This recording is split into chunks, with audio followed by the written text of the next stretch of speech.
Hello everybody, it's Friday night and it is time for the Weekender once again.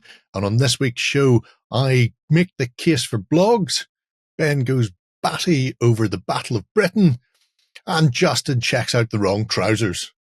On top of that, we also have a prize of a £50 voucher from Wayland Games for one lucky subscriber who comments below this video here on YouTube. Just pop a comment in, give him the chance to win. Now sit back, relax, because your weekend starts here.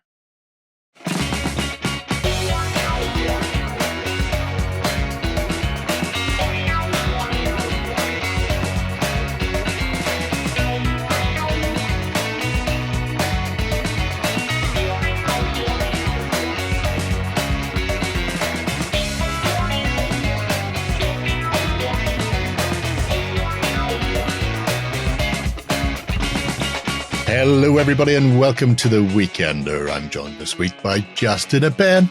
Say hello. Hello. Better.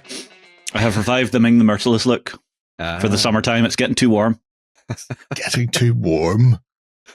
Yes, it is. Gotta drop that winter coat, Jerry. It's absolutely ridiculously hot. And there's nothing I could do about it. I've demanded a recount. I've offered to trade weather with other people in other countries who apparently had cool and rain yesterday. They said no. I mean, just invite them over. You always take the weather with you. That's true. Yeah. Everywhere you go. Crowded house. Get the block out. And we've been copyright claimed immediately. Yes, it is getting that way. It's the season of priming, as it's known, where people can venture outside, spray things, and then run back inside before you get burnt. Yes. That's why I was a factor 50 on hand. Jerry takes his shirt off and all you hear is the beacons are lit. Gondor calls for aid. Don't take my shirt off. Never do that. That would be insane. I don't want to burn. But it does mean we are fast approaching the end of spring, which means you've only really got a month and a half. Month and a bit. For the Spring Clean Challenge. If you've not already got involved in that, you should definitely. I've been a slacker. Definitely get that one in gear. People can throw shade and shame at me. I have been slacking. Always. I've been chucking things into Dettol and getting stuff ready to chuck into Dettol with a view to dreadballing it all throughout the autumn. People will be able to find out more about that on Sunday over at OnTableTop.com, where in the Cult of Games show I'll be talking about it in excruciating detail with slides and colour swatches. You'll enjoy it. Do you even have chemical breakdowns? No, I don't. No. Years of organic chemistry and chemistry have mean I don't go anywhere near chemical breakdowns, because if I see chemicals, I'll have a breakdown. Oh, why not? So yes, Spring Clean Challenge. Get in there, dust off an old project, or find something that's languishing and needs finished, and fill your boots, or just have a gentle meander through what other people have been doing. It's all good in the hood, as they say. We have also been talking to the delightful Richard Clark from Lord Island. So he was giving us a bit of a rundown on Chain of Command 2nd edition. If you want to hear a bit about that, if you're unaware of 2nd edition or indeed 1st edition of Chain of Command, World War II, skirmish game, platoon level with support. So it's about the same, about the equivalent of bolt action if you play bolt action. But plays very differently on the table. So if you've already got the figures for bolt action, it's worth having a look at that, because you can always pick up just a rule book and then just port them over. And you'll see the gameplay is remarkably different, and it may encourage you to think about your gaming in a different way as well. Yeah. I would love to get him over just to kick his toys in again. Right. Wow. It's one thing he said one time when he was over. Oh, I love coming over here, Justin. Always getting my toys kicked in. It's one way of going. It's not beyond the realms of possibility as well. We are keen to get him back over and play or even just play some games of Chain of Command 2nd edition. I say keen. They'll be keen. I'm less keen because it uses random movement, and therefore none of my figures will get across the table. But it's okay, John can play. Yeah, I'll draft somebody in. Draft somebody in who doesn't mind slowly crawling across the tabletop Yeah, so if you haven't already seen that, you can pop over and have a nosy, see what that's all about, which was rather restrained sub-hour interview by me. Yes, Well done, me. sub-hour. Yeah, well done, me. So yes, that's what we've been up to. Now it's time to take a look at what other companies have been up to in the news. Coming to you from the center of Northwestern Europe. Covering board games, war games, card games, and all that you love. It's the news. All right then, Ben, we're going to be kicking things off with some news from GW. News they didn't want to put out. News they had no choice but to put out. Oh man, it feels like we're back in the early 2000s, man. Yeah, they are leakier than a leaky ship from leak on leaking day, as Blackadder would probably say.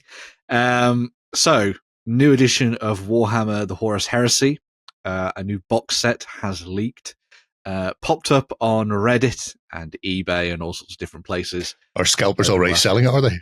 Yes. Oh yes. Oh no, it's got to be the bit sellers. Some French transport individual is probably going to get a hefty fine at some point in the near future. But anyway, yes, we got a look at the new Age of Darkness Saturnine box set that is going to be popping up. And we don't normally talk about leaks, but Games Workshop basically ran with this. They have their own website called the Horus Heresy, which is their like meme joke website where they were sort of poking fun at this kind of thing. And instead of just going, oh no, let's just put out a full proper official announcement of this kind of thing, they just dropped all the leaked images into their own website and have made a big joke out of it, which I think is a good way of approaching things. At least they're not whipping out the banhammer. Exactly, yeah. I'm sure that guy is very much banned and hammered, but but yes. So we've got to look at the Age of Darkness Saturnine box, which features the as you can see there, Saturnine Dreadnought, Saturnine Praetor, and the Saturnine Terminators. If you're not sure of what the Saturnine Terminators are, they're a retro version of the Terminators from back in day, with those very big shoulder pads, as you see. Do not shrug. Very much back in day. Yeah. And people have been wondering whether or not they were ever going to make a return to the tabletop, and it looks like that's now going to be the case. There have been sort of third-party versions of Saturnines available. You can get quite a few of them online, and they look very nice, very much in keeping with the kind of retro design. Whereas these ones have been slightly more updated and modernized to fit with gobbinified. To fit with the aesthetic of the new models and stuff for the Horus Heresy and 140k and things like that. So you get a good idea of what's actually going to be included in the box set. You get the the clash here anyway between the Salamanders and the Iron Warriors. Although of course with these box sets designed so you could have two balanced forces, or you could just have it as one large army, if that's where you prefer to go with it. But as I said, you're getting things like the Saturnine Dreadnought, which looks very nice, alongside the new Praetor model, and those lovely new Terminators with the twin plasma guns, as you can see there, alongside plenty of the new Mark II Tactical Marines and Veterans, and you can't quite tell what the other character is on the end, because obviously leaks are leaks. But people have kind of done a bit of a head count of minis and stuff like that. You get a fair whack of stuff in there. Probably going to be another expensive box set, but hopefully not one that's... I'm hoping we get that tasty looking turret. The Hydra? Yes, it's like a Hydra-esque turret, isn't it? Yeah, kind of going down the Horusy version of that, I suppose. But plenty of stuff in there for people to get excited about when it comes to the Horus Heresy and a new addition to the game. As I say, people are in two minds about the Horus Heresy, I think. A lot of people quite enjoy it.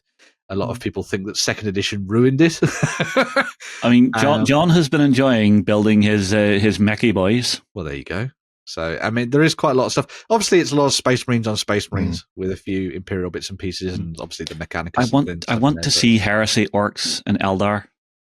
Yeah, well, they were really. I mean, they were there, but not really a thing. Yeah, unfortunately at the time. But it's one of those things. It's more demons and stuff like that. Yeah, they've looked at the world and went, everybody just plays Space Marines on Space Marines. Yeah. So why not just lean into the Space Marine on Space Marine fight where nobody else really bothered?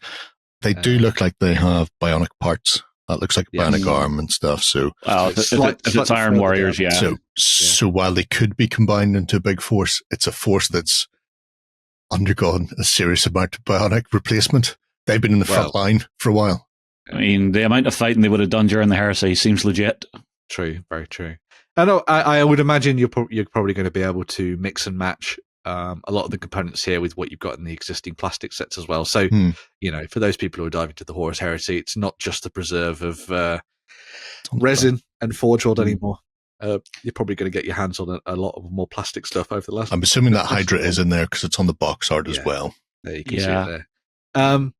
So I'll be interested to see where they go with this one. I was talking to somebody about Horus Heresy over the last weekend, and one of the things that they really enjoyed about it is that you can kind of approach it from a slightly more relaxed standpoint than normal 40k. Standard 40k very much feels like it's in the wheelhouse of that kind of tournament gamer, kind of everyone's kind of like going hard at it to try and be the best of the best and that kind of thing. A lot of people who play Horus Heresy tend to approach it from the viewpoint of it being a bit more of a historical game, a bit more sort of casual, scenario driven, that kind of thing. Yeah, you're picking out a piece of the Heresy to play out. Recreating actions and events and things like that, seeing what you can do differently and things. So this might be a good portal for people to dive into the Horus Heresy and try it out for the first time. Let us know what you think of those Saturnine Terminators, the Dreadnought and stuff like that in the comments down below, because as I say, quite a few people who are like, oh my god, these are amazing, and then a few people who are like, these don't look anything like the retro ones, they should have been more weird. So yes. We'll see. You can never please anybody, and Games Workshop more than anyone, I suppose. So we'll see where it goes in the near future. But yeah, nice to see Games Workshop rolling with the leaks as well, making fun of it rather than having a panic attack. Oh, I'm sure someone had conniptions. Probably. And for all those people who think they purposely leak these things, I don't think they do. I think they're just idiots, and they're bumbling along. Just like the rest of us. Well, so, look at our industry. The number of people who assume companies are big, mega, evil corporation, and it's literally 5 guys in a shed. Oh no, I do think GW are a big evil corporation. Oh yeah. I just don't think they like this. Big evil corporation, but those 5 guys from the shed are in a bigger shed. Fair enough. Yeah, but yeah, keep an eye out for more on that. I think there's meant to be like a preview show next week. If not a preview show, it'll be like a big blog and stuff like that. And also there's like a big Skulls announcement as well in the future. So that's their video game one. Oh, right. Okay. Because I defaulted to Ronnie Renton's old sticker thing. Oh, no. Skulls collection. Not that anymore. Not that anymore, unfortunately. There's no reward scheme. Where there have been whisperings about a new Dawn of War. Oh, well, no. See, the last one, Dawn of War 3, was just like, it had a stepchild just turned up. Well, hopefully for you, Justin, it's like the first two. So, I mean, honestly, that's how I got into this. So if there is a new Dawn of War, you have my attention, but I'm a little bit wary. You're not full Leonardo DiCaprio yet. So. But yeah, there we go. Horus Heresy stuff on the horizon. And sticking with 40k and to a certain extent, Dawn of War. Well, very Dawn of War. Yeah. So for this one, the good folks over at Gale Force 9 have really leaned into the idea of some more Gothic sector pre-painted terrain to bring you, and I'm not kidding, they just say it is Eldar terrain. They have fully lifted some of the names from the old video game, and they have brought us this. Now, I've had a look around the interwebs, and I'm seeing a mixed reaction to this. Personally, I love the idea of this, just having some like hardcore old school, like Dawn of War looking terrain that you can lay down and play with. A lot of folks, I think we're a little bit spoilt these days because a lot of people are going, oh, it looks too toyish. The colors don't match. It should be flipped. And I'm like, yeah, but that's just how it comes out the box. As soon as you own it, you can do anything you want to. I don't know why the colors would need to be flipped. Personally, I am fine with this. Yeah. So green's the predominant color all time, with white as a sort of accent color. So yeah, flipping them over would be not right. These are not right. I don't know who painted these. They're the wrong way round. Well, maybe that's what's confusing people.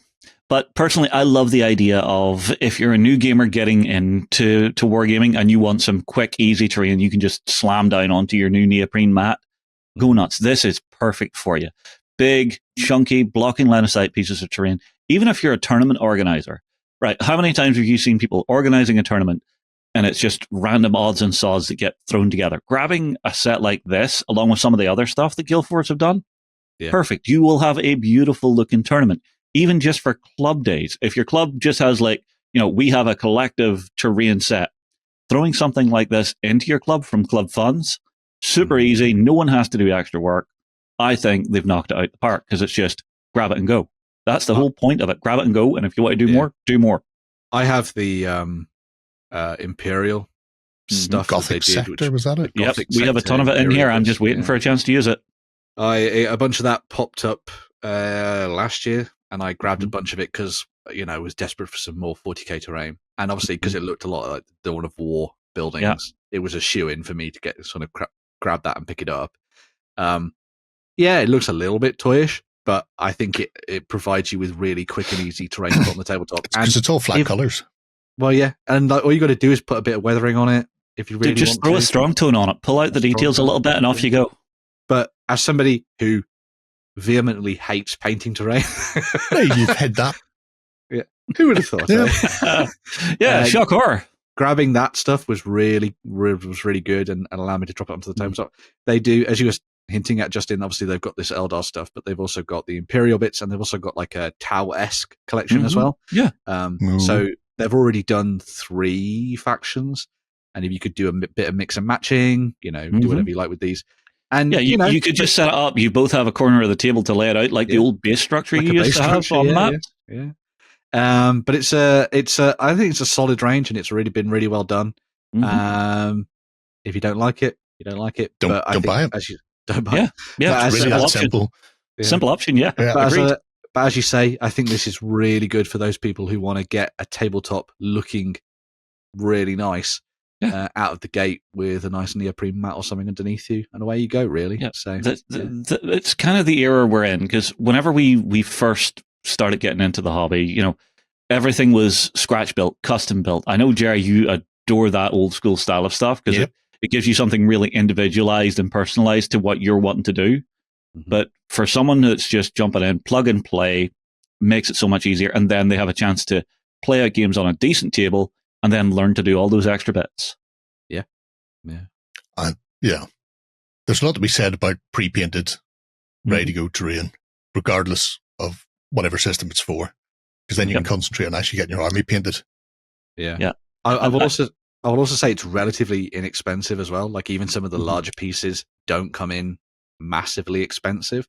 I think I spent just over £100, and I was able to fill a 6x4 table with enough terrain from their collection. I mean, that wasn't directly from Gale Force 9, that was from a independent stockist, but so there's a little bit of discount on things like that, but it was enough to fill a decent table with stuff and make it look good. There's absolutely nothing that says you have to play 40k with this. You could grab any sci-fi game with racist space elves and go nuts. It's becoming a thing, Jerry. It's been a thing for years. Since Jerry first said it, the inception of that, it's just all I can think now when I see elves of any form. Yeah. I mean, fish bite hooks. Yeah. It makes sense. Anyway, so if you fancy a bit of that, go nuts, fill your boots.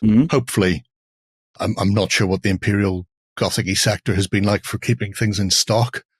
That's always been the biggest issue, is that the stuff's really nice, but if you don't get in the initial wave, you can be waiting a while to find it. Yeah, feast then famine. I found a fair amount of it. Stayed in stock for quite a while. That's good. So this stuff should be out relatively soon. I think it's in the next month or so. So just keep an eye out for it. And, then you can repaint it all. Yeah. Paint it all to a proper Craft World colour. I'll do it in yellow. Hang on. Here's the big brain moment. Because if you have the old Dawn of War game, they had an army painter built into the first one. So you could go in there, test your color scheme, lay out your base, test your color scheme, and see the 3D models already done and painted. Oh, there you go. And then build your board off that. Black and yellow. Next time is a parade. That's all I need. Black and yellow. The yellow will go over the white really easily, and the black will cover the green like that. Piece of piss. Move on with my life. Anyway. Shuffling off from the racist space elves and taking a look at some terrible racists of fantasy. Mantic have updated their Basileans. Paladins turned up to 11. You never want to see these people arriving at your door, because when they do, you are going to get absolutely lamped. They're like the Empire from Star Wars. They'll do everything for the greater good. You just won't be allowed to see it. So with the... Have you heard about my Lord and Savior, or your Lord and Savior, my sword? That type of thing.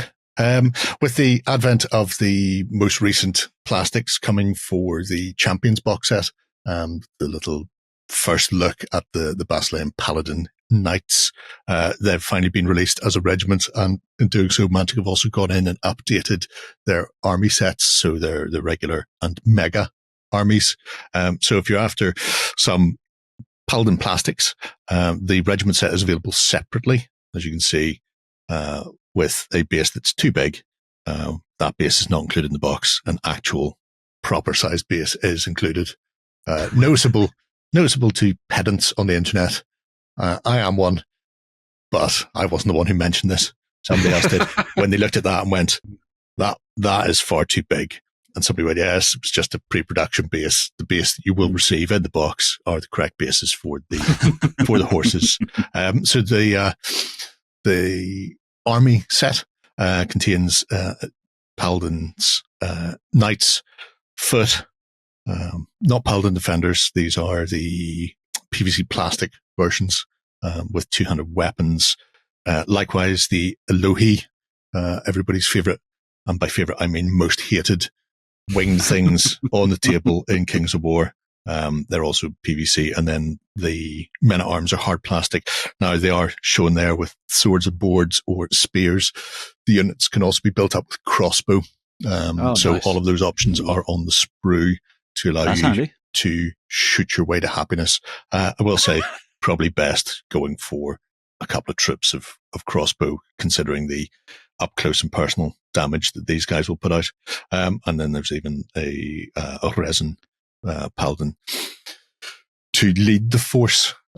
It's an interesting little blend of stuff. It's very hard hitting, not quite as hard hitting as the Mega Army, where they've gone for a full regiment of Paladin foot guard.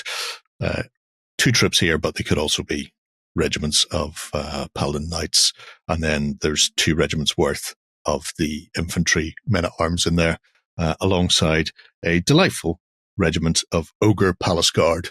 What happens when ogres find religion? You absolutely get face planted. That's what happens. You get face planted, and then they self heal because they're paladins, ogre paladins. Well, there you go. Have I mentioned their filth? I mean, they're the first thing that caught my eye in this image was going, wait, what? Is this some kind of magic? No, it's just a big dude in a suit of armor. Yeah, it's whenever you can't call down an angelic host to help the BMX bandit out. Instead, you've just got to rely on some ogres who found religion. Again, I am absolutely fine with this. Again, a couple of heroes in there, so you've got your leaders. I believe those are also PVC plastic, so hard plastic, PVC, hard plastic at the back, and those are resin. I know Mantic are moving away from the PVCs, slowly but surely, edging away from it, which is good to see, because they are aggravating at times. These were made for Vanguard. Hard plastic as well. These were made for Vanguard, so they're some of the more recent ones. These are older. They came from the first iteration. Right. Although I still quite like those. The only shame is that they just have the 2-handed weapon option, and in game terms you can run them like that or with sword and board. However, running them like that as a couple of flanking troops, or one big unit alongside spear or what have you, pin them in place with something big and chaffy that you don't mind if they all die, and then they go in the side and absolutely muller them, and possibly they go on the other side. So it's a nice box. How much of this do you already have, Jerry? I don't have the new Paladin horse. Okay. But everything else in multiples thereof, don't worry about it. And then there's also a set of heroes. So again, these ones come via the medium of Vanguard and other points. These 2 guys at the back are the most interesting for me, because the War Wizard and the Priest They were metal originally, as part of on the, I think, second edition Kickstarter they did. As far as I know, these are all now resin. So that's good. The Abbess is possibly my favorite figure for She's the entire range. Very, very nice. She's resin, as is he's a dictator. But they don't With a have sensor that looks like it would hurt. Yeah, they don't have to be run as that. You can run them as any sort of paladin heroes you want, if needs be. But a nice little group of characters to go with. So yeah, if you fancy going absolutely ham for Kings of War, and you want to have the good guys, and I use that term quite wrongly. These are great sets to get into if you're playing Kings of War. I do think if you're not playing Kings of War, possibly going for the Champions, which is a stripped down version. The boxes are, I'm going to say, between 40 and 50 quid, again, because I have no idea what the actual within retail pocket money is. range.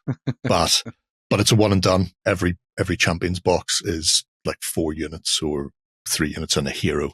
And a lot of the Paladin stuff is in there, and it will give you an idea of how they, not just how they play, but how their faction is within the world of Panathor. The sort of the nitty gritty of them and the backstory behind them.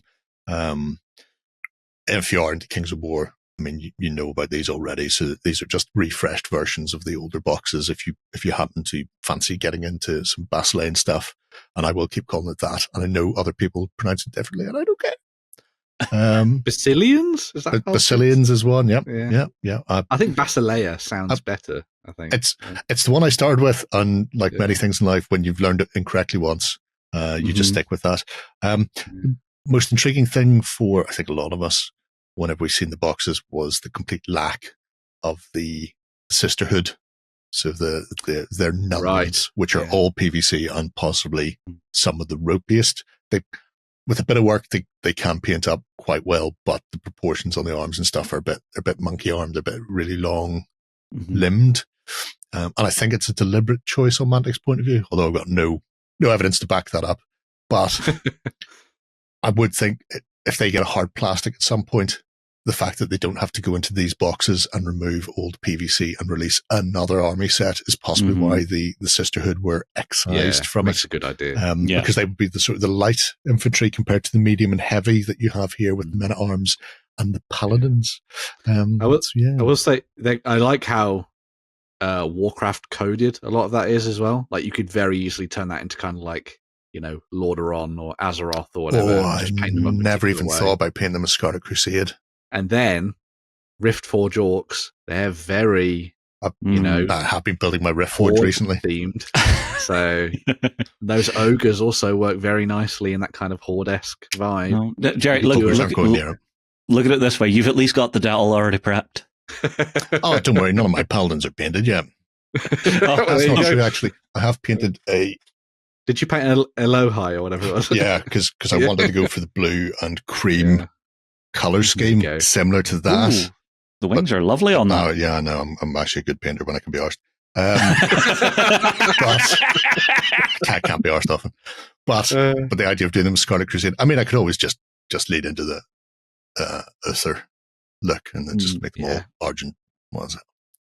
Argent Crusade? Isn't that what the combined version of the possibly the Scarlet and stuff up in Northrend? Anyway, I digress. They're all up for pre-order. They'll be out very, very short. In fact, I think the end of this month.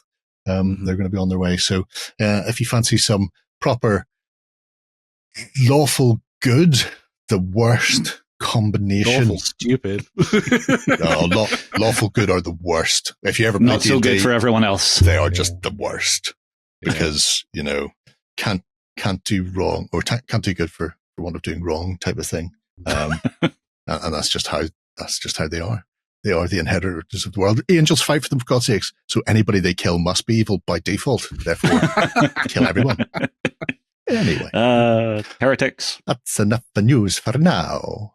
I think it's time for the indie of the week. And this week, my indie is another blog because I threatened to do this. What? No, I know. I was listening to a thing recently and they were bemoaning the decline of blogs and how things like the YouTubes is replacing it, and possibly for the kids, TikToks and stuff. WhatsApps. Tactics. I don't know. WhatsApps or At what's? But anyway, but blogs, I think, still have not just a place, but a key component in our hobby as a whole. And when you think about it, things like our website, the forum, the project system, is a blog space for people who can't be bothered maintaining their own blog, essentially.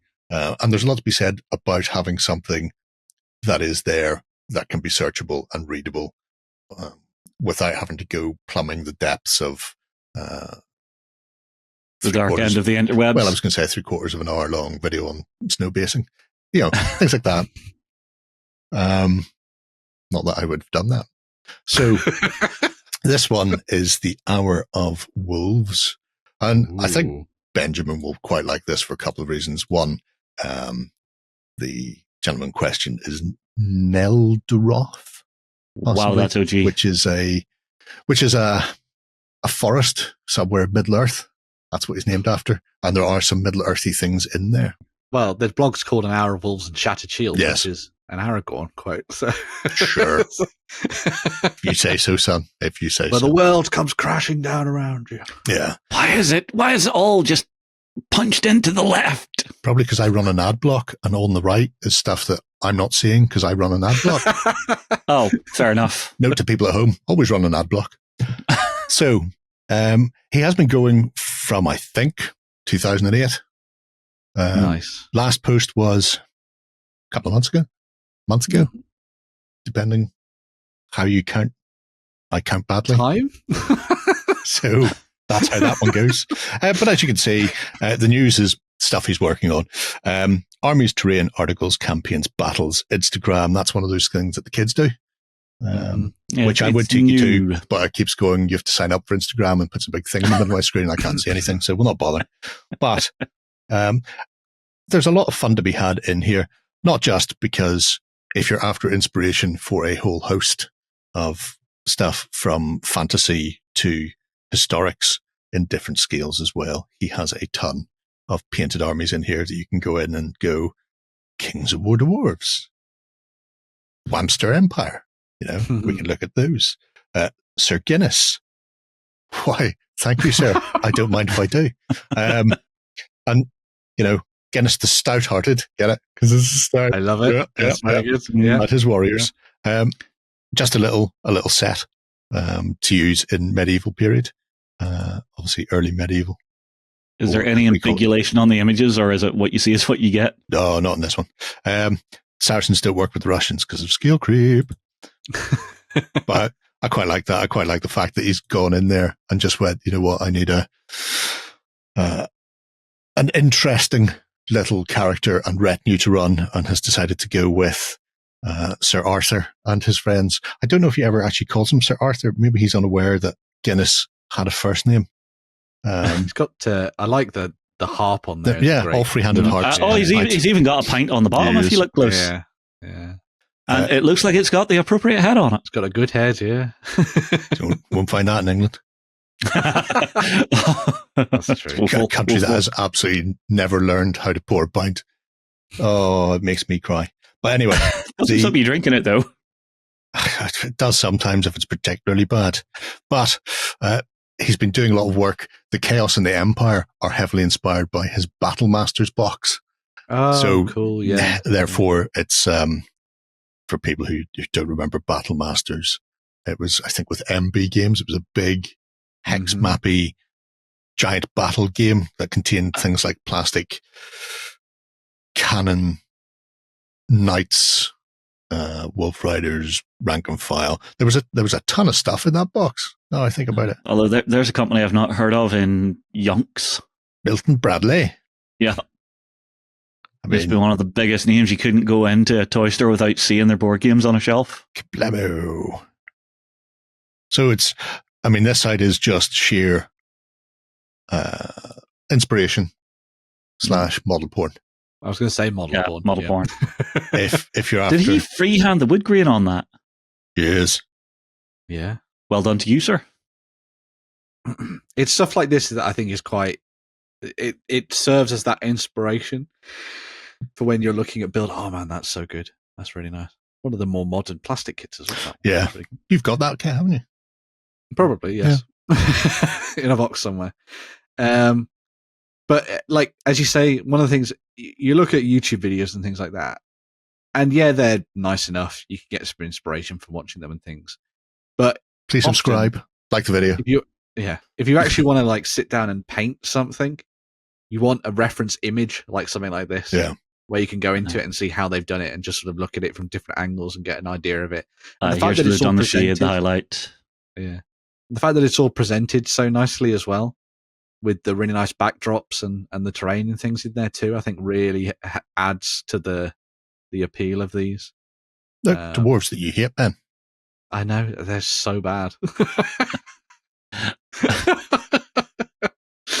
They are functional. Just buy Avatars of War or someone else's and use those. I mean, these were one of the oldest Mantic kits. Well, at least they're not the elves, because the elves are shit. I thought you would have liked that. He's grinning because he agrees with you. They're far too twiggy, those poor elves. I don't mind the twiglet nature of the elves. God, because they're very D&D elves. They're not GW elves, I suppose. Just buy Lucid Eyes elves and use them instead. Or anyone else's elves, for that matter. I like the gems on the front of the shield. That's a nice touch. They're very handy with just nice light bits of freehand. Mm-hmm. And they've somehow smoothed off those shields properly. Goes to show not all of them were massively pitted. I know. Just most. Goes to show the what you can do with the idea of like the diorama style basing for Kings of War as well, with that like the casualties and stuff on there too. Yeah, and that you don't have to go absolutely mad with it. Yeah, I won't spend ages going through all of that, but I will. Chaos. Open the Chaos one. I want to see the Chaos one. Oh my god! I was going to have a look at some of the 15mm stuff. Oh yeah, do that as well. Yeah. Okay. These Chaos ones, because they're like proper retro Chaos with all the bright colours. I love that. Hero Quest. Yeah. And the spooky shields. I love the pumpkin shields. The spooky shields is a theme you'll see later on when we get to his undead, which we won't be looking at in here, but we'll look at elsewhere. That's more modern. It's nice how the newer models with the same paint scheme feel like they still work with the old retro models as well, which is nice. Made a bit bigger. You can tell he's a lord because he's taller. Yeah. He's fatter. You see, this is how you determine like terms of service, the size of the beer belly. It's a way to go with it. Yeah. Go on then. I'll let you pick, Ben. Where do we want to go from ancients through to? Let's go Hoplite Greeks. Hoplite Greeks. Ancient? On the bottom right side, above the Vikings. Oh, those ones. Yes. Okay. Yes. As I do like seeing a hoplite. So he does a lot of DBA stuff. So in this case, you've got filthy Macedonian cavalry. Look at them. Look at them. Nobody likes light cav anyway, the best of times. Well, they just ride around your regiment. That's not fair. Ride around and then throw things at your backs. Yeah. Nobody wants. You'll ride at me, thank you very much. Nobody wants any of that. Stop being a peltast. You call them peltast, terrible. Shields. We'll go here, though. Oh, lovely. Do like that. Mm-hmm. And at 15mm, those are teeny tiny. Yeah. Again, free-handed, because why not? Personalized shields. Yes. There's one that shows his Warhammer background in them. Some are orcs wanting their shield. He's not getting it. And a very small happy dwarf on one of them. Yeah. You two can I like those. Stab everybody up. But yeah, so there is a whole slew of stuff within the army side that obviously you can engross yourself in if you're getting started somewhere and thinking, maybe I'll give that a bit of a go. But then within it, he also has things like terrain, articles, campaigns, and battles. Now, articles will cover a lot of these as well, because obviously things like the terrain in here will pop up. But you can see structures and construction from, this is what you were talking about earlier, my love of scratch building. Guinness Castle is there. The first one that catches my eye is the tramp steamer. Because you're a tramp. Yo, shot fired. Yo. But look at the Guinness Castle Towers. I love it. Look how ridiculous that that slightly is. whiter stone at the top. I mean, I'm sure you could. You get in there. You two can defend the Guinness ramparts. Even the gate is a glass. Yes. Tight glass. That gate. Yeah. Yes. Oh, that's so funny. I almost imagine like a Monty Python-esque skit where it's just two guards on the top insulting every other form of alcohol. Mm-hmm. It's a way to do it. Like the fact he's carved that in, not painted it on. Yeah, it's quite cute. The trampy steamer will come in from here so people can see some of the internals. Because you two can... Bit more of a work in progress one, I guess, with this one as well. Yeah. Yeah. But you've got your down below full of cargo, including a cage with giant rats. Good for pulpy stuff, obviously. Mm-hmm. Yeah. Everybody likes the pulp. No. Mm-hmm. Load faster page. Crocodile.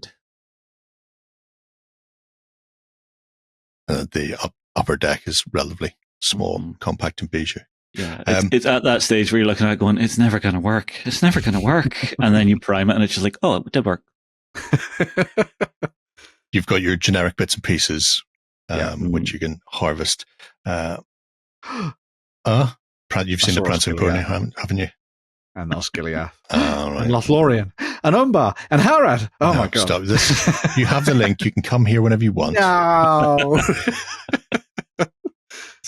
Yay. That's nice. Half of the table.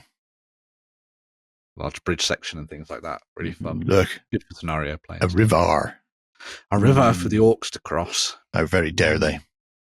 A tower for people to fall out of. Yes. All of these things and so much more. Love it. It's a tremendous sense of value and scale. Old school, but lovely. Obviously, I have a love of Kings of War. Kings of War Historical came out, and it was, as Ronnie Renton said, Hollywood historical. It was very 300 Spartans or Spartacus. It for hardcore dyed-in-the-wool historical fans, probably a bit too loosey-goosey with the army lists and stuff. However, for those people, they could make their own army list anyway, and this is what they've done. So they've taken the rule set, which is, as far as historical rule sets go, relatively chunky, compact rule set that's easy to get into. Done these for second edition, so there's a bit of an overview there, but then in here, they've gone in and went, okay, well, what if we want to do a better version of ECW than because all of the army lists in Warhammer Historic were more or less 2 pages, and it just had everything in it. It was very generic. It was like, here's 2 pages, work your own army list out, go. I see. So what they've done is come in and made these as a more detailed version, so you could still use it with Kings of War Historics. Now, I will say, this was done for second. Obviously, they're on third. The rules are available for free for third edition. The only thing you're kind of missing between this and second is, or this and the actual buying the actual copy of Historic, which I don't think is currently being published, is they had rules for getting fatigued if you charged uphill, you were hindered. Okay. Third edition didn't introduce that, which I thought was a crying shame, but they went the other way. If you charge off a hill, you get a thunderous charge, you get more impact coming off a hill. So there's still a good rule in there. I would reintroduce the getting hindered if you charge up a hill, mind you. But as you can see, they break them all down, all of these points and things, because you're playing within a core historical game. You're not going to be coming up against any third edition lists because they're all fantasy. Guides for like army composition as well to kind of the period above as well to make it, because the army build is very loose, very simple in Kings of War, where a regiment unlocks a hero or a war machine. There was no percentage of points or anything like that. They've included those, so you get a bit of a background and then 3-4 pages of list. That's really nifty. And they've done these for a few periods, and I think these are this is how I stumbled across the blog in the first place, these little historical army lists, because I think they're just absolutely darling. A really great addition to Kings of War Historic. So you get the overview, which will tell you a bit about what you might need to tweak in 3rd edition anyway. And then you've got ECW, Ancients, Medieval, which we're not doing, Viking Age, and Rome's Rise and Fall, which are good. And then army projects as well. Again, these are a bit more involved than the model porn gallery photo shoot. So you get the plan, the timeline. He did his entire army over the course of about 4 months. I think it was from like November through to February. Nice. Yeah. And some of it was a case of, I've got these things already and I just need to freshen them up. And other ones where I'm going to need to do them from scratch. And so you get things like the GW style horses with the Mantic Revenants, which are the plastic Revenant, not the actual Revenant cavalry that Mantic did, because that stage they were something different, and just sort of put them together. And like I say, you would see that pumpkin theme coming to the fore again in here anyway, because he's obviously a big fan of his pumpkinage. Those bases are too wide. Well, it's very striking, isn't it? We'll let him away with that. Yeah, and I really like the detail, and this is what you may not often get if you're looking at videos, because it's rare that you'll get somebody going, here's test schemes, here's how you do the test schemes, here's the one I'm picking out. Generally, you'll get just the end result, which is, I'm just doing number 2, and here's how you do number 2. So it's a little more whippy. Yeah. I think that the other thing that's quite nice about it is that with video content, especially within the hobby, you feel like it has to have some kind of gimmick to it, or it has to be kind of like entertaining at the same time as being sort of informative. Yeah, I don't do that. Edutainment. Whereas with the blog, you can go into just endless detail about exactly how you're going to do, how you're going to approach something and things like that. And some people are way better at writing than they are at presenting a video or standing in front of a camera and talking about things. It's a lot easier to write down your thoughts rather than, speak them. Well, look at it this way, Ben. If you're arguing with someone, what would you rather argue in person using your voice or writing it down where you get a second to think about your argument? Oh, in person, scraping at them. Well, we know where Jerry's at. That's why he's HR. That's how these things go. So yeah, I really like this. It's great. The blog is great. Even things like so cute, adorable. His little adorable pumpkin things, because you have unit markers they can have on dead rats, and then when they use them, they're done. But because it's such a heavy pumpkin theme, somebody went, why not make little pumpkin guys? And those are his markers to show when those regiments have used them That's a instead. really nice touch. And overall, then you get the whole army, which, I mean, for 4 months, that's an astonishing amount of work. 14 years and 8 months quicker than any of my armies, and none of mine are finished yet. So I don't think we should have you as a barometer for army. No, probably best not to. I will say, if you're ever at a tournament and you come up against this person, you're in for a treat, because it's going to look so nice seeing that coming at you across the table just for sheer beauty's sake. A couple of other things I do want to point out is sculpting. So very basic guides along with painting guides as well, and they're basic but functional. So I'm picking out the hair here. They're worth checking. That was a bit with Neil now. Hair here, hair here. That will mean nothing to most people. But I remember talking to you about you'd been painting hair, and I was saying about doing a final highlight in a ring around the head, because that's how it goes. And they looked at this and went, they actually seen a miniature painted on Hasselfree's website of Libby, and then went and found an orange hair picture and worked out how they were going to do it.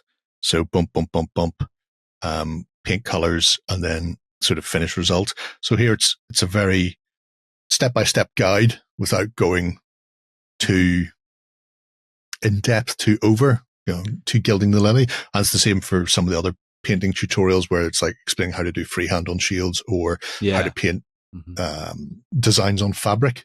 And it's not the it's not the step-by-step guide of painting every single thing. It's here's the mechanics behind doing a fabric pattern, lining things off and then filling in the blanks. So, well, they've actually free-handed showing you, okay, so here's stage 1, the flat coat. Yes. Stage 2, do that. Stage 3, do that. Here's how much of the previous one you should see. Here's stage 3. Here's how much of the previous 2 you should see.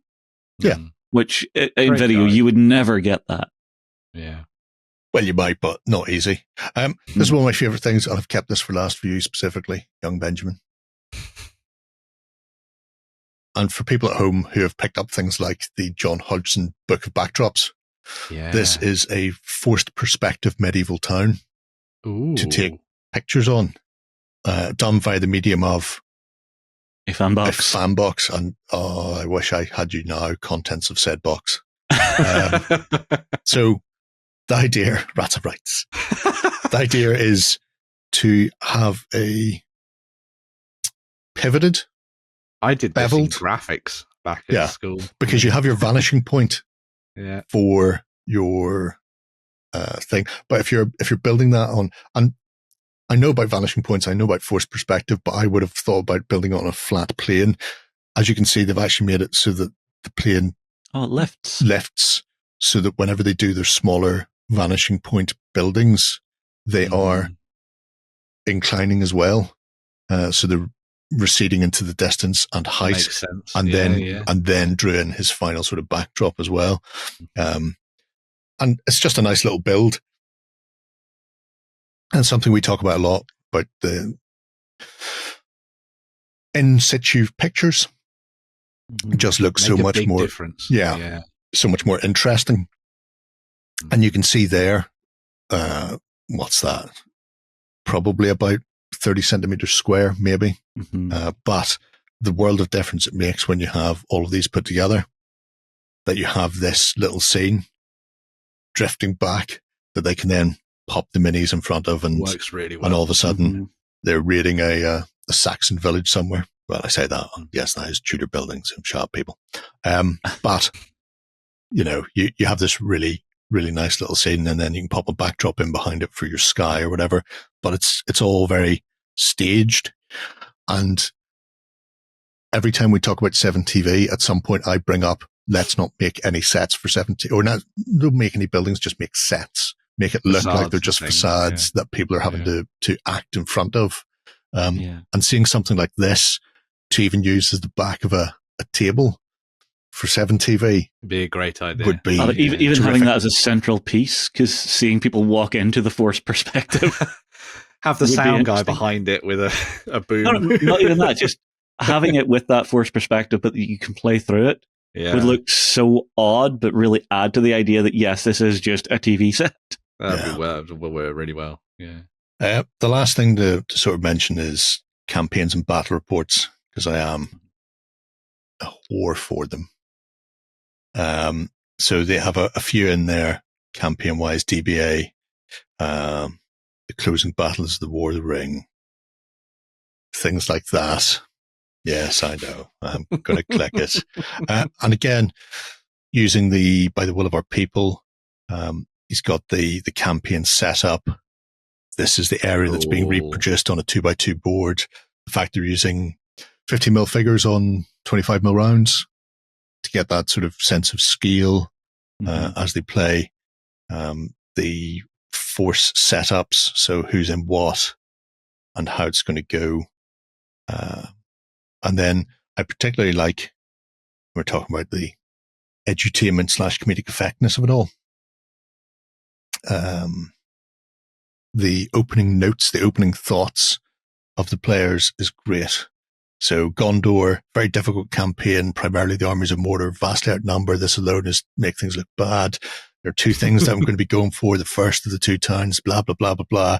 Mordor opening thoughts. Death to the world of men. I pity the world of men. Evil grin. Now the battle reports and things like that, they've become less frequent on there, but they're still nice to dip into. And I like how you get the order of battle, you get the setup, and then they're sort of pre Great and hobby post game. resource. And there's just so much fun to be had in there. We didn't even touch on the sculpting or some of the other bits and pieces in the painting side of things, but I really think it's a little gem that's still actively being used, even if they are on the Instagrammage these days, where Wells Fargo will host your pictures, I believe is how that works. Right. Check out the Hour of Wolves. Mm-hmm. Shattered Shield. Time to take a look at some more news. Even more news, bitches. All right, more news coming at you like a diving plane out of the sky, which is rather apt, I feel. Yeah. For this one, I'm not saying it crept up on us. We heard about it, end of last year. Possibly. I think Lloyd was talking about it to us. Yeah. There's that much that comes through. It's hard to keep track. Yeah. So this is Angels 1-6, which is a new World War II dogfighting aerial combat game that is going to be coming to Kickstarter this summer from Phil Yates, who a lot of people will know from Battlefront fame. Worked with them on Flames of War and all sorts of different bits and pieces.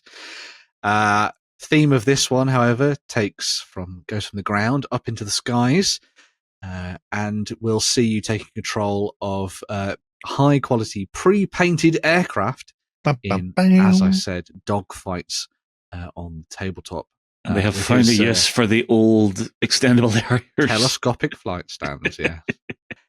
So this is with Savage Mouse Games, which is his own little endeavor. When you dive into the game, you'll be able to play either sort of 1v1 games, although they've also said that you can take control of like teams. So you could have teams going up against each other, each controlling one plane each, rather than you controlling all of the planes at once. World's rattliest dice box. Yeah. that would clatter such a percussion instrument. It's meant to be a very quick and easy game to play, which is where they've kind of brought in the idea of you having sort of teams at the tabletop rather than it just all being on one person. All of the actual movement of the planes and the use of the telescopic stands all plays into how the planes act on the tabletop. So as well as just looking nice, it also influences whether or not you're climbing, whether or not you're diving, whether or not you're sort of tilting and sort of turning and all that kind of stuff. So it all plays into the mechanics of the game and sort of how it works on the tabletop.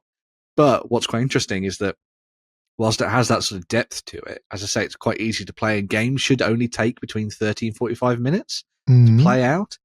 So they're really going for the idea of this being a campaign style affair where you play out a couple of games over the course of an afternoon or an evening and then see how things progress as you go through various scenarios. So they're going to have loads of different ones in there that you might expect. So you're going to have your classic dogfights, bomber support, all that kind of thing. The main thrust of this, and Angel 1-6 at the moment anyway, is driven by the Battle of Britain. So that's going to be the focus of their initial scenarios that they drop as part of the Kickstarter package and that kind of initial boxed set almost that you get your hands on. So essentially be able to sit down, play out an entire campaign of the Battle of Britain over the course of, an afternoon or an evening, if you wanted to dive in and have some fun with that.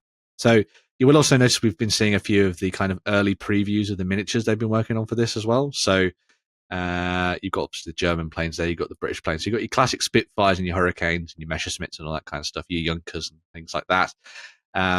Also, one of the Lloyd has been quite heavily invested in this after looking at the social media page over on Facebook, and he asked to see a bomber, and so they actually went, Phil. All right, fine, sure, we'll show you the Handley Page Hampton bomber. And they even specifically said, please stop bothering us. They even specifically said, this is for Lloyd, here's one of the bombers. From this, I love the idea of the sheer chaos you would have if everyone's controlling one aircraft. Yeah, I really like that. Yeah. Well, I mean, let's say a German plane is coming in on your tail and you're having to try and say to your mate, look, can you come in and actually get this guy off my ass? Yeah. And your mate's just like, no, I'm chasing my own one. glory hunting in the skies. What's also really cool is that each player gets like a cockpit sort of setup that they use to sort of track everything. Mhm. So you'll have the kind of interior of your plane set out in front of you that covers all the dials for like movement and things. I'll hit the war emergency fire. So it'll put together a really fun little setup on the tabletop for people to have some fun with. As I say, this one's kind of like snuck up out of nowhere, like a fighter in the clouds. But it will be coming to Kickstarter. Boots. It has been play tested rigorously. Like over on the social media page, they're always putting up like notifications of demos and things like that. So, and obviously it has Phil Yates behind it as well, who knows what he's doing when it comes to World War II. So it'll be really fascinating to see where they go with this one, what the offering is as part of the kind of starter set for this game, and sort of where they go with it. Obviously a couple of years ago, sorry, Jerry, obviously a couple of years ago we had things like Blood Red Skies, and that's still, reasonably well played, I think, by and not necessarily massively well supported by Warlord, but I think there's been a sort of like drop off of World War II aerial combat games. So maybe this will be the genesis of maybe more of them coming back, or more people get involved with it. Curious to see what way the cockpit is set up, because presumably that is how you define where you're going to be going, elevation and speed, things like that. Because looking at the actual bases, they all have, obviously they've got different color / setups in there. But they all have hit on a 3+ from behind, hit on a 4+ from the front, and a 5+ from the side. So it gives you that easier to dogfight if you're targeting somebody that's coming straight at you or straight away from you than it is if they're suddenly going at 90 you're having across. To plan out that lead time on your shot. If you go back to the main article, I will, and then click on that first link at the top, the first image on that page, once you scroll that one there, and if you scroll down past the sign up thing, give us your you'll info. see keep going a bit more. Yeah, I'm just reading that.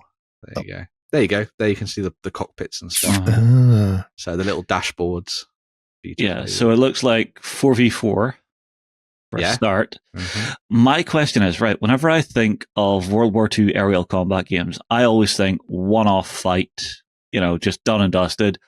Are we hopefully going to see something a bit more of a full aerial campaign? Yeah. So the initial box set is focused, as I say, around Battle of Britain, and it'll have 4 historical refights for you to go through, and what happens in each scenario will sort of go into the next one and things like that. And obviously you could dive in and do whatever you wanted. You could take your campaigns to North Africa, to Italy, and all that kind of thing. There's endless scope for them to do fun stuff with it. But I really like that they're starting with the iconic Battle of Britain rather than going, we're going to do Midway. Makes sense. Or something like that. I don't care about Midway. I want Spitfires. Well, hang on. Here's the thing. If you want to make it really historically accurate, Spitfire Supermarine. Run this as a participation game at an event and have people of different nations in the Spitfires trying to talk to each other. Yeah. The Polish I need help. I need help. The Brits, That's your historical accuracy right there. I think the other thing that's really nice about this is that obviously it's going to come at things from the viewpoint of pre-painted minis as well. So essentially the setup will be, do you have a mat to play on? Are you just going to play on the coffee table? I mean, just dive in and start playing. Deep Cut has got you covered right there. Yeah. They do some gorgeous aerial maps. I would imagine they'll probably put something like what you see there in the game box as like a paper mat or something. Like a paper mat. Yeah. Maybe have a neoprene upgrade or something like that. Airspeed and actions. Oh, Jerry's going deep dive. Yeah.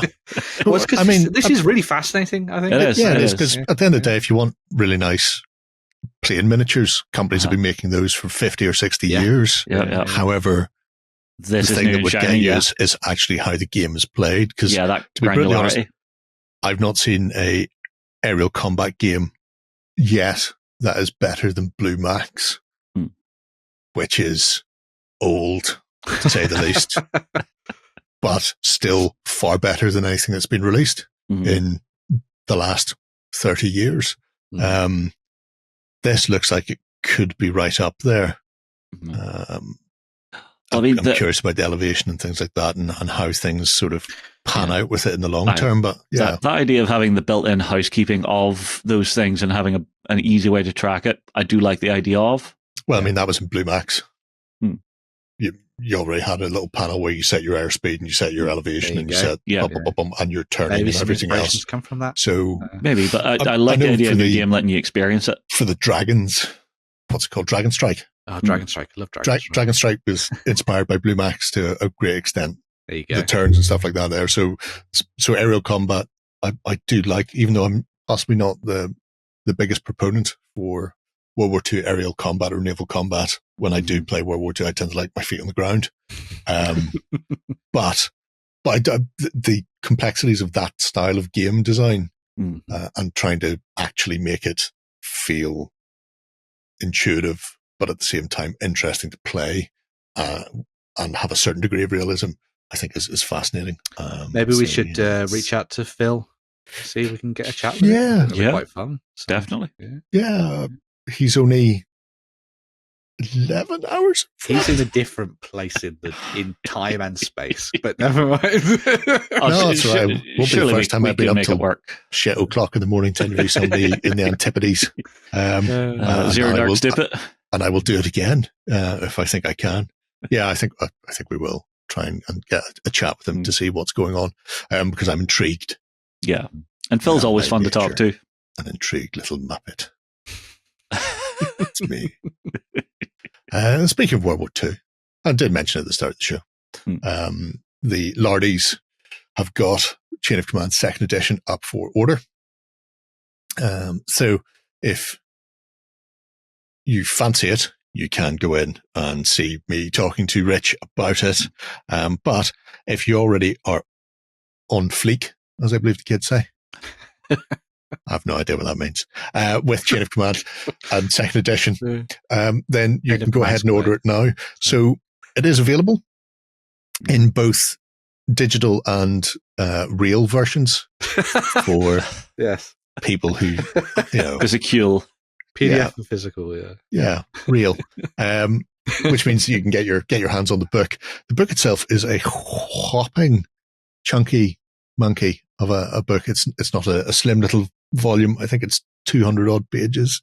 But because you can pick it up in physical form, you can also pick it up in a bundle, and the bundle will contain things like the tokens and representative pieces that you require for it. So gameplay wise, you've got little dashboards for mapping your force morale, which is important because very few actual actions ended with the complete annihilation of your opponent. More likely, somebody's morale would break to such an extent that they would retreat, realizing they can't get any further. So force morale mapping is important, as is the chain of command points, which, as Rich mentions in the interview, are easier to get in this edition. For people who are unaware, when you were rolling, if you got a 6, you got a chain of command point. So if you're rolling multiple die, you'd more chances to get them. But it was still relatively restricted. I mean, it requires me to roll a 6, so that's never happening. So, yeah, but it also kind of hurt you during your turn because that 6 was only for that. Yeah, but these days it's for so much.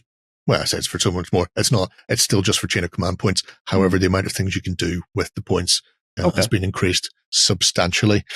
So the little dashboards are there to help you map those, and then the delightful little coloured token set to have things like your Overwatch and tactical markings. Tactical is just a generic sort of catch-all for hug whatever train is nearby and don't get shot in the face, which is good. Hide behind the dustbin. Yeah, and then various ways of marking objectives or tracking wounds or suppression points on units, or if somebody has gone full, is it Cyril? Suppressing fire? Suppressing fire. I think it is Cyril from Archer. You can mark off like that, where he will never hit anything, but it's good for fun. If you do go for the bundle, they also have little resin objective marker pieces, which are really nice, and just add a bit of interest to your table rather than just having your flat tokens. Although the good thing about flat tokens is they work anywhere. You don't have to worry about the fact that somebody hasn't brought barrels with them to put their SMGs on top of to let you know that that's objective. You can just mark it off. So, for example, crossroads or things like that you might be taking and holding are probably a bit better than marked off with a designated token.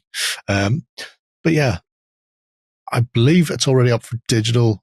And if you are after the physical version, the pre-order should be shipping very soon. I know they wanted to have it out last week. You can also get it at Partisan this week as well. Yeah, they'll have the first physical copies at Partisan. Or next weekend, whichever one it is. If you are in Europe, they are partnered with Caravanserai, the Dutch publishers of Wargame Soldiers and Strategy and Medieval Warfare and Ancient Warfare and all those magazines that cost me a fortune every 2 months, which means you don't have to worry about the Brexity shipping and import charges and things like that.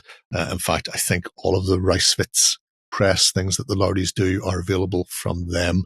Right. So it's worth checking those out if you are in mainland Europe and not lurking on an island off of the coast. But yeah, interesting little game. I have average dice. If I'm ever forced to play it, I won't be rolling D6. I'll never get a chain of command point, but I don't care.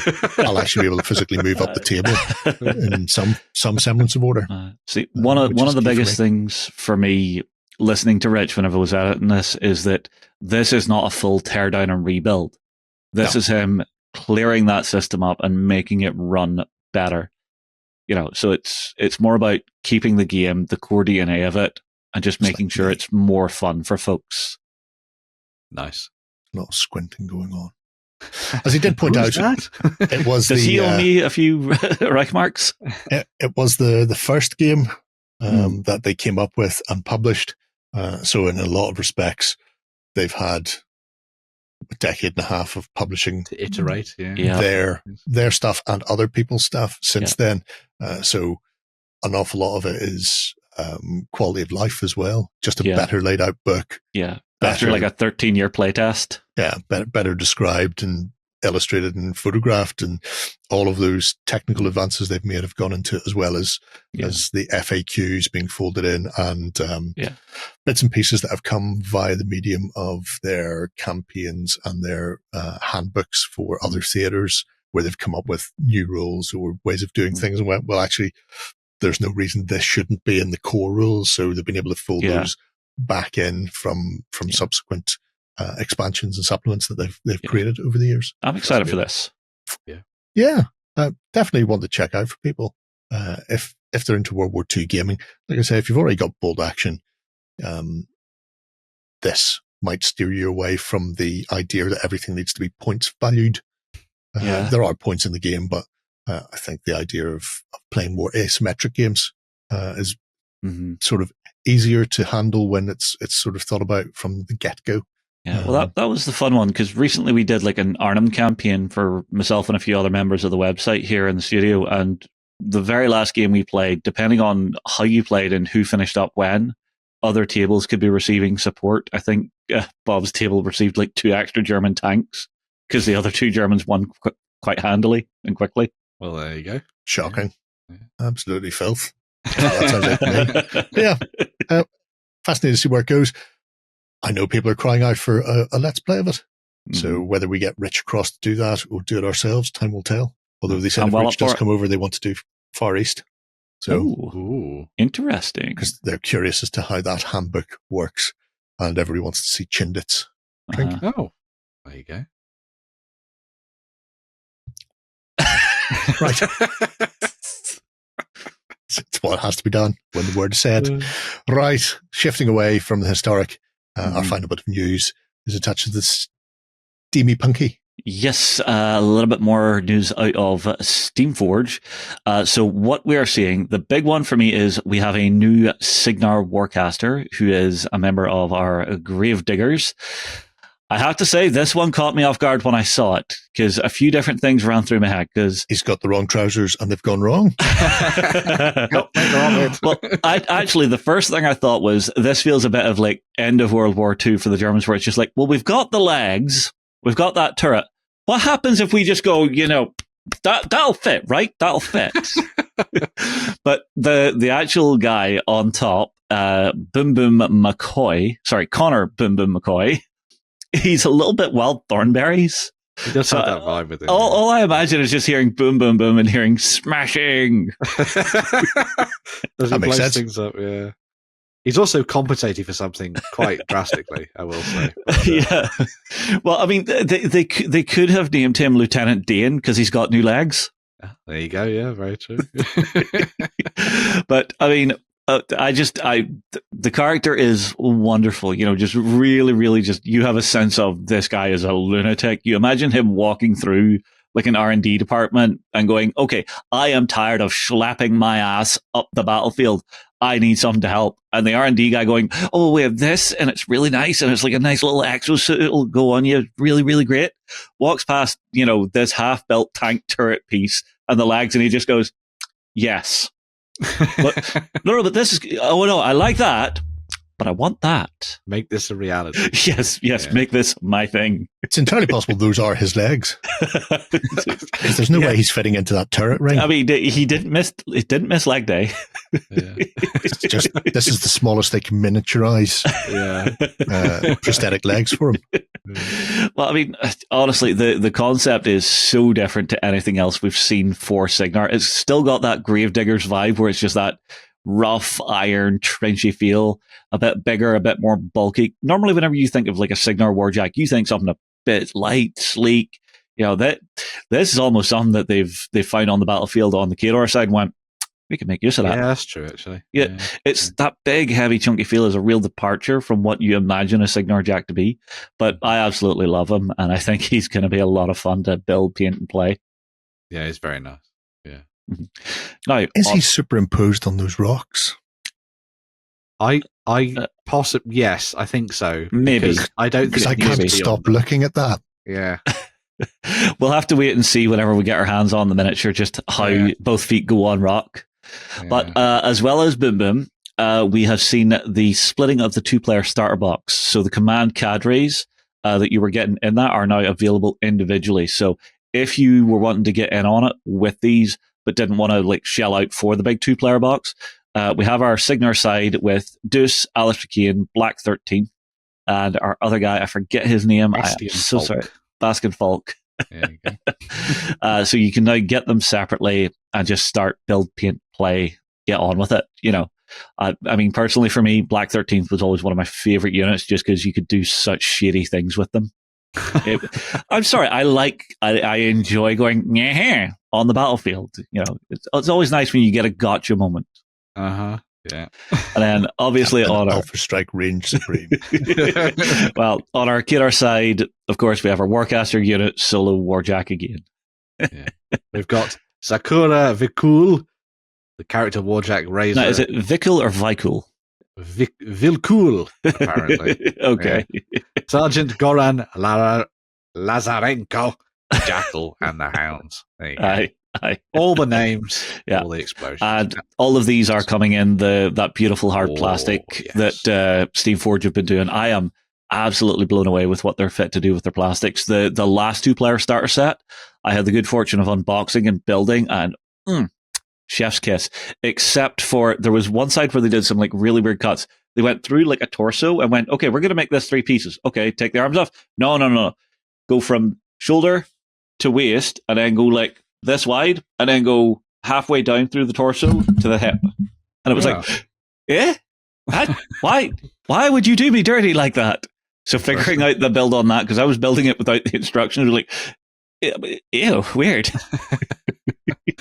Fair enough. But again, gorgeous miniatures. If you've been looking to get into it, this is definitely a great drop-off point for you.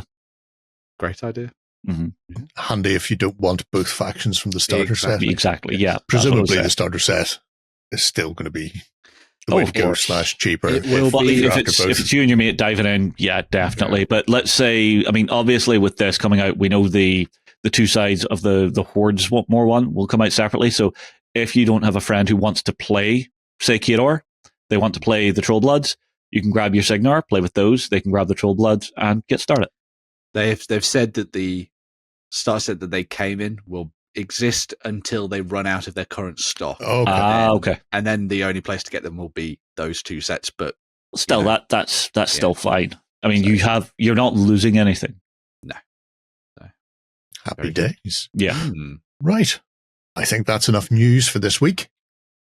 We'll have a wee swish. When we come back, we'll round out the show with a couple of Kickstarters. Did you win one of our prizes? Find out on our prize claim center over at OnTableTop.com. Here we list all our previous prizes and those who have won. If you see your username, fill out the form to claim your prize. All prizes must be claimed within 30 days. All right, then. We have a couple of campaigns to take a look at, one of which very campaigny in every sense of the word. Very much so, yeah. The battles of the early American wars. Yeah. So this comes from Worthington Publishings, who a lot of people will know have done loads of these kind of like Hex Encounter style wargame boxes in the past. They've been doing quite a few Kickstarters over the last little while, last couple of years, where they bring either full campaigns across a variety of different periods of history, or singular battles to the tabletop in large box sets that you can sort of play out. And they tend to end up being, big, afternoon, weekend style affairs where you sit down and sort of really properly plot out, the Napoleonic campaigns and all that kind of stuff around Waterloo or whatever.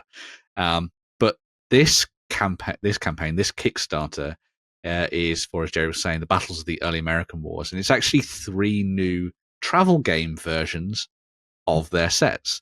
So rather than them being larger than life, big board game affairs, they've been cut down and sort of miniaturized so that you could play them on the train, play them when you're camping, wherever you're going over the summer holidays or whatever it might be. You could take your battles with you and annoy your spouse or significant other. Good. Good to have a plan there, Ben. So there are 3 box sets that you get, each with 2 battles in each. So there's the American Revolution, the War of 1812, and the Mexican-American War. The American Revolution, you've got Oriskany and Freeman's Farm. You've then got, for the War of 1812, you've got Lundy's Lane and North Point. And then the Mexican-American War, you've got Monterey and Buena Vista. Now, it's important to note that these haven't been simplified for the sake of travel game, yay, play this with your kids kind of thing. They are still the same depth of rules that you would expect from Worthington Publishing, but sort of shrunk down so that you can use them as part of a travel game. So it's just essentially taking what they've done in the past, but sort of refining that for a sort of smaller box, which I think is a nice way of doing things. Smaller footprint game as well. Smaller footprint game. Yeah. So whenever you're off out and about, you can just hop on your hobby horse. Yes, exactly. Yeah. So each of the box sets will come with the game boards, as you can see, which represent the different battles.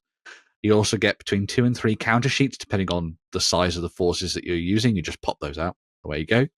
Alongside rules for each of the battles in the set. Now, they have the PDF version of one of the sets of rules that you can see there, which covers the kind of way that it works. And as you'll see, it's not a dense rule book.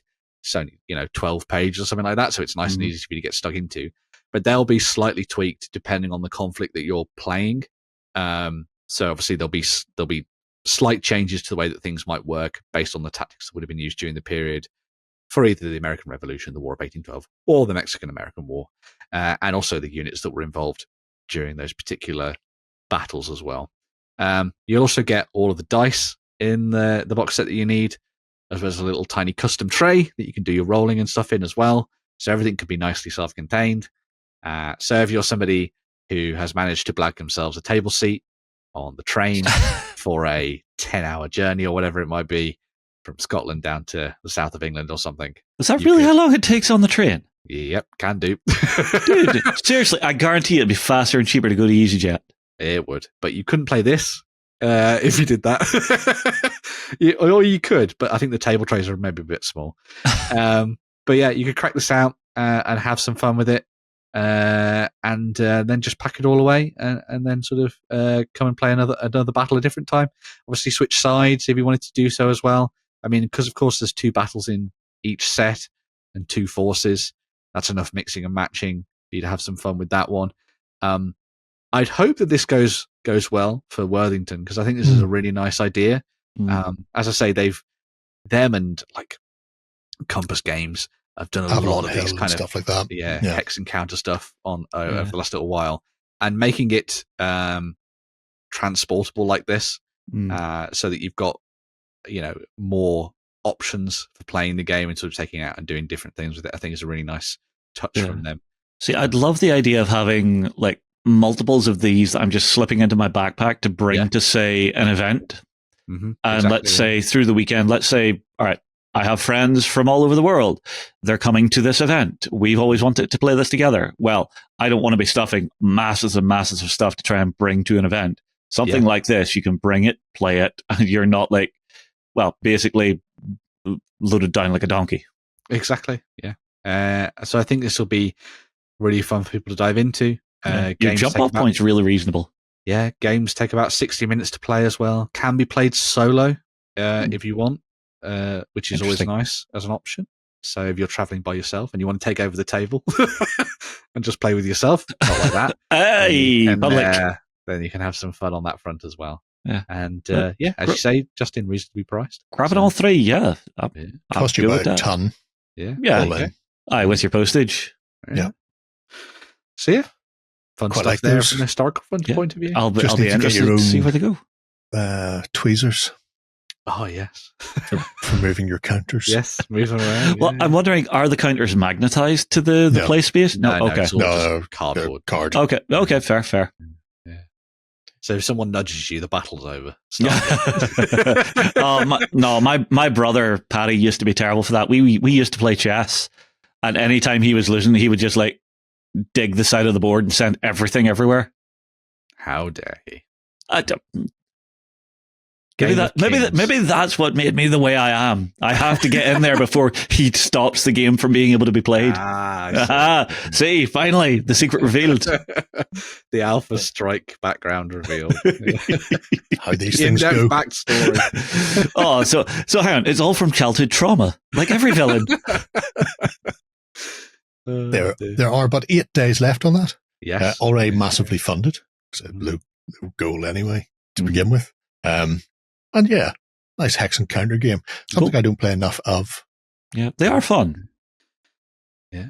Compared to some of the hex and counter games I've played, setup on that looks minimal. Oh yes. Because in some cases, it can take you an hour or so just to set the board up and get the counters into the relevant place. Yep. And then you start. So potentially don't think of it so much as a travel size. Think of it as a quicker setup and play.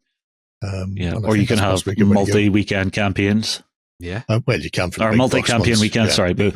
Back to front. I do like how they've split it over the 30 or 40 years, whatever it is, from the Revolutionary War through to 1812 and then the Mexican War after. So it gives you a nice sort of dipping your toe into each of the areas if you're not familiar with them as well.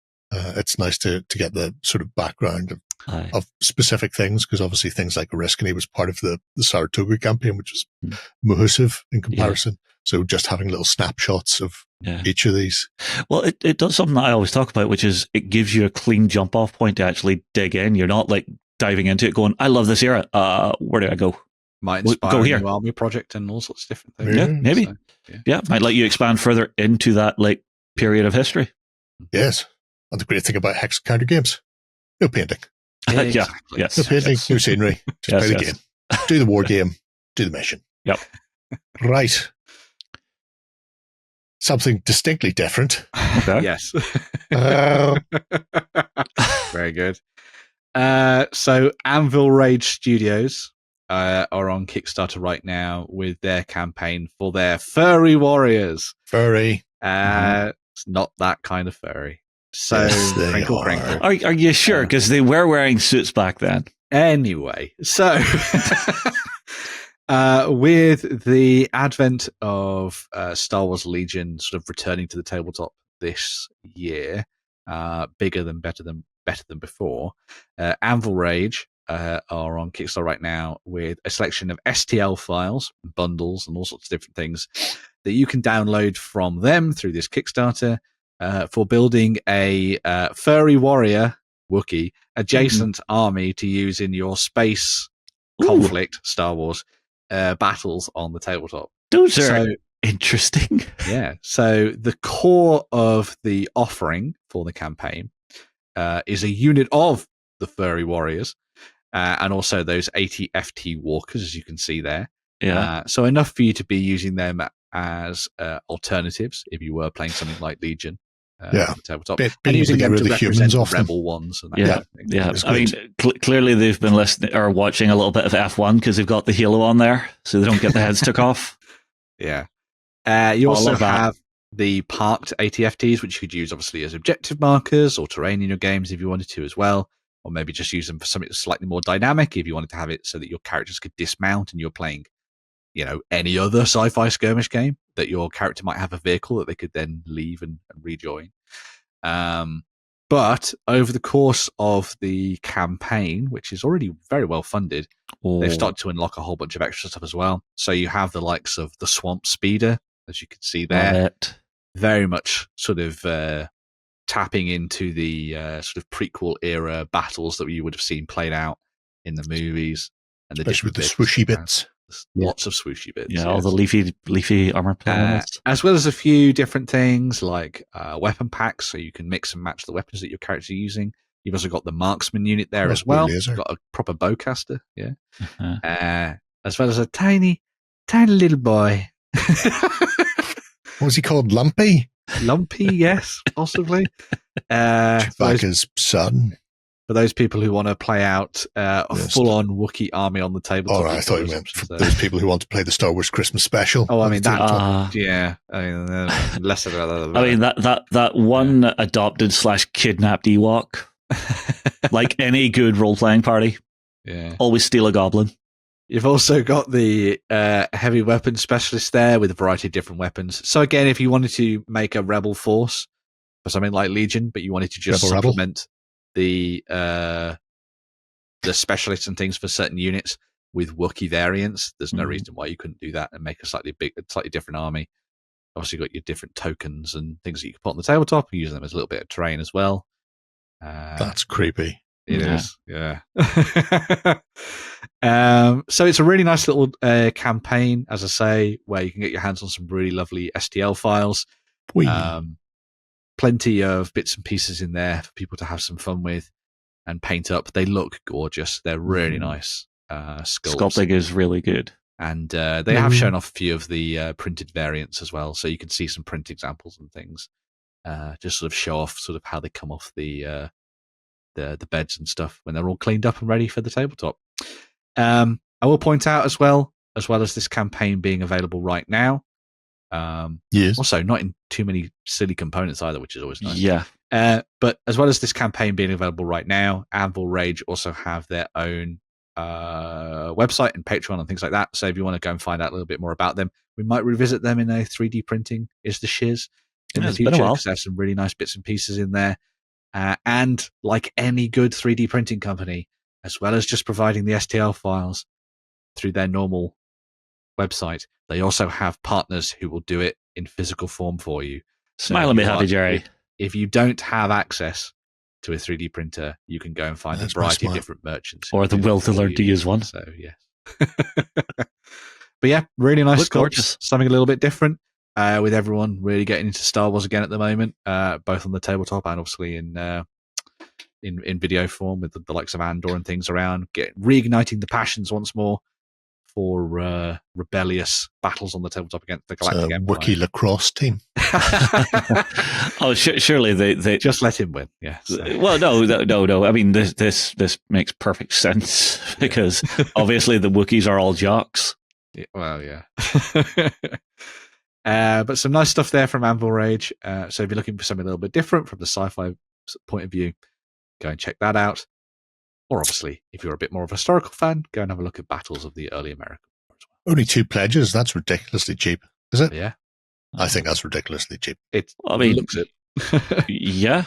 I mean, there's all stretch goals involved as well. So yeah, because it's not one of these where it's got a low pledge and then the stretch goals are add-ons that you have to buy. Yeah. Mm-hmm. You just They get are just everything. unlocked. Yeah. But see, for an STL campaign, that makes sense because the more they get in, the more they're able to do, but it doesn't cost them anything extra to get that produced and out to you at the end. So I respect this. Sure. Gary will remember If they're having to supply the file anyway, why not charge you more? That would be mine. Because they're nice people. They want people to play with their stuff. I don't see how not charging you more saves them work. Well, it makes it more attractive for more people to dive in and actually get them through the stretch goals. Anyway, 27 days left on that campaign. It'll work for them. Yeah, okay. We'll have a look at it. So you think. Pay Okay. them more money.